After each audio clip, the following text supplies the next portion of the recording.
गंगानगर के छोटे से गांव में रितु अपने पिता के साथ रहती थी।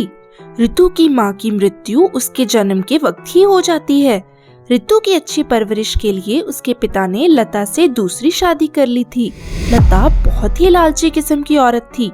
लता की एक पहले से ही बेटी उर्वशी थी। लता को रितु बिल्कुल भी पसंद नहीं करती थी।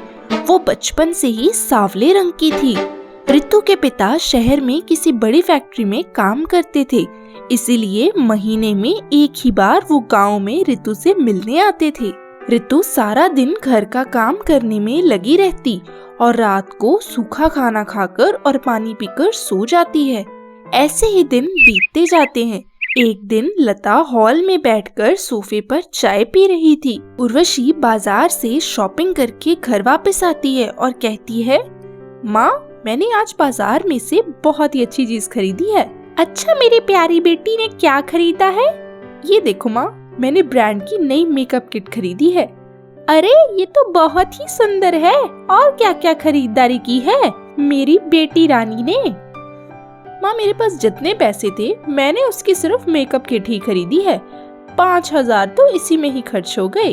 अच्छा, तो मैं तुझे और पैसे देती हूँ ना, जाकर और शॉपिंग कराना। नहीं, आज नहीं माँ, मैं कल जाऊंगी। आज मैं थक गई हूँ। वहीं खड़ी रितु कहती है, उर्वशी, तुम्हारे पास तो बहुत सारी मेकअप किट है, मुझे उनमें से एक मेकअप किट दे दो। मुझे भी तैयार होने का बहुत शौक है और मुझे पार्लर का काम करने का भी बहुत शौक है। ओहो, लो कर लो बात। अपनी कभी आईने में शक्ल देखी है? काली शक्ल भैंस बराबर। तुम्हें अपनी इतनी महंगी मेकअप किट दूं? क्यों री रितु की बच्ची, जब देखो ये दे दो वो दे दो। तुझसे घर का काम करने के लिए कहा गया है, मेरी रानी बेटी की चीजें मांगने के लिए नहीं। मैंने तुझे अपने साथ नहीं रखा है। माँ, आप लोग पिताजी की कमाई को ऐसे फालतू खर्चों में क्यों वेस्ट करती हैं? वो मेहनत करके सारा दिन बड़ी मुश्किल से हमें पैसे भेजते हैं। ओहो, आई बड़ी, मुझे खर्च कैसे करना चाहिए बताने वाली। खाल उधेड़ दूंगी मैं तेरी। जुबान बहुत चलने लग पड़ी है तेरी। खड़ी खड़ी अब हमारा मुंह क्या ताक रही है? जा किचन में मेरी सुंदर बेटी के लिए चाय बनाकर ला। सुना नहीं, वो शॉपिंग करके थक गई है। बाद में अपने कमरे में बैठी रितु कहती है, मेरी ये किस्मत इतनी खराब क्यों है? माँ और उर्वशी तो मुझे पहले से ही पसंद नहीं करती, और मेरी माँ, आप मुझे इतनी जल्दी छोड़कर क्यों चली गई? और पापा तो मुझे मिलने महीने में एक ही बार आते हैं। मैं उन्हें क्या बताऊं? लता कमरे में आकर उससे कहती है, ओ महारानी, कमरे में बैठी आराम क्यों फरमा रही है? हमारे लिए खाना बना, गर्मा गर्म, जल्दी से। कामचोर कहीं की। एक दिन शहर से फोन आता है। रितु के पिता की किसी कार एक्सीडेंट में मौत हो जाती है। रितु ये सुनकर बहुत ही रोती है।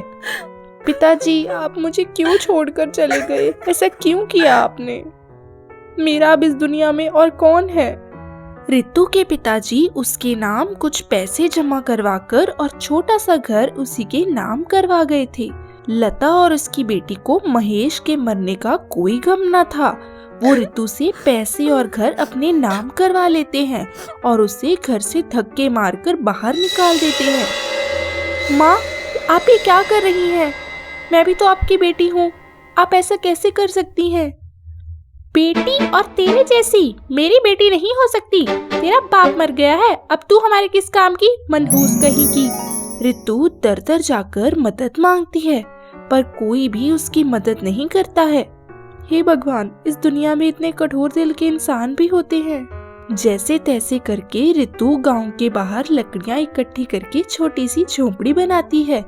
ऐसे उसे रहने के लिए घर तो मिल जाता है, पर उसे चिंता थी कि वो अपनी रोज की जिंदगी गुजारने के लिए उसे कोई ना कोई काम तो करना होगा। बिना काम किए उसका गुजारा करना बड़ा ही मुश्किल है। घर के बाहर बंजर जमीन पर वो कुछ उगाने के लिए सोचती है। गांव वाले इस जमीन पर कुछ भी नहीं उगाते हैं।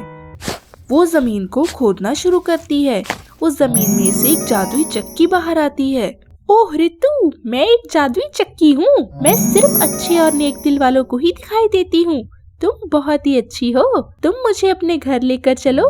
रितु उस चक्की को उठाकर घर ले आती है। मैं तुम्हें सब दूंगी। जादुई चक्की जी, मुझे मेकअप किट चाहिए। अच्छा, तो मैं तुम्हारी ये इच्छा जरूर पूरी करूंगी। अपने जादू से उस जादुई चक्की से मेकअप किट बाहर आती है। ये देखकर ऋतु बहुत ही खुश हो जाती है। तुम इस मेकअप को लगाते ही कितनी सुंदर हो जाओगी, तुम्हें खुद भी यकीन नहीं होगा। ऋतु जैसे ही उस मेकअप किट को अपने चेहरे पर लगाती है, वो बहुत ही खूबसूरत हो जाती है।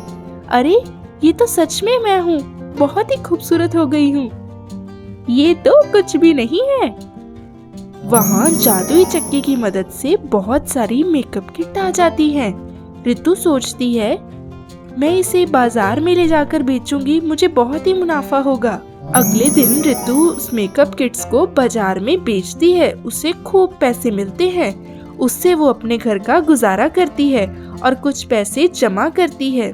ऐसे ही जादुई चक्की की मदद से गांव में वो अपना पार्लर भी खोल लेती है, जिससे गांव के सभी उससे काम करवाते और खूब तरक्की कर लेती है। उसकी एक खबर उसकी सौतेली माँ और उर्वशी के पास पहुँचती है। ये ऐसी क्या बात हो गई जो ये ऋतु न अकल न शक्ल, ये इतनी अमीर कैसे हो गई? माँ, इस ऋतु के बच्चे के हाथ कौन सा चिराग लगा है जो इतनी अमीर हो गई? इसका पता हमें भी जल्दी से लगाना होगा। कहीं ये ना हो जाए कि हम दोनों हाथ मलते ही रह जाएं। वह दोनों चोरी से उसके घर पर दोनों माँ बेटी नजर रखती हैं और उसे जादुई चक्की से बात करते देख लेती हैं। ओह, ऋतु के हाथ ये जादुई चक्की लगी है जो इसके अमीर होने का कारण है। रात को हम ये चक्की चोरी करेंगे और शहर जाकर अपनी इस जादुई चक्की के सहारे अपनी जिंदगी बड़ी शान शौकत से गुजारेंगे।